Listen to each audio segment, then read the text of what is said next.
La guerre de Cent Ans. Petit rappel historique, en 1337, la France et l'Angleterre étaient très intimement liées, juridiquement et culturellement. C'est alors que le roi d'Angleterre, Édouard III, revendique officiellement le trône de France à son cousin Philippe. Bien entendu, sa requête ne passe que très moyennement, et c'est le début d'un conflit qui ne s'arrêta que 116 ans plus tard, en 1453. Il ne faut jamais avaler son chewing-gum.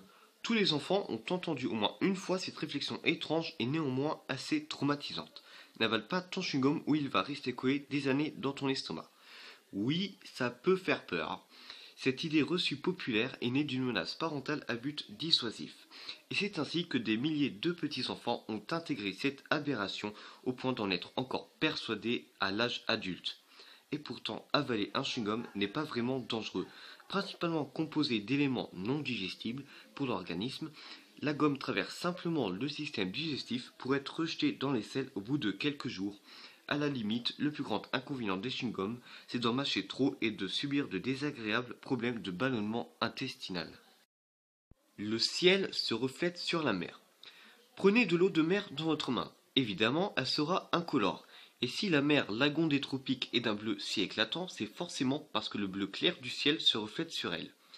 Eh ben, c'est pas si simple en réalité. En pénétrant dans une grande profondeur d'eau, une partie de la lumière est absorbée par les molécules, mais pas de façon égale puisque ce sont d'abord les longueurs d'onde correspondant au jaune et au rouge qui sont absorbées. De ce fait, la lumière perçue par la rétine sera plus riche en bleu, vert ou gris, selon la profondeur et la composition de l'eau. En vérité, c'est l'eau qui couvre les deux tiers du globe qui donne sa couleur bleue au ciel. Ironique, n'est-ce pas? Voilà, c'est déjà la fin de cette vidéo. Si ça vous a plu, n'hésitez pas à mettre un j'aime ou un commentaire. Sur ce, à la prochaine!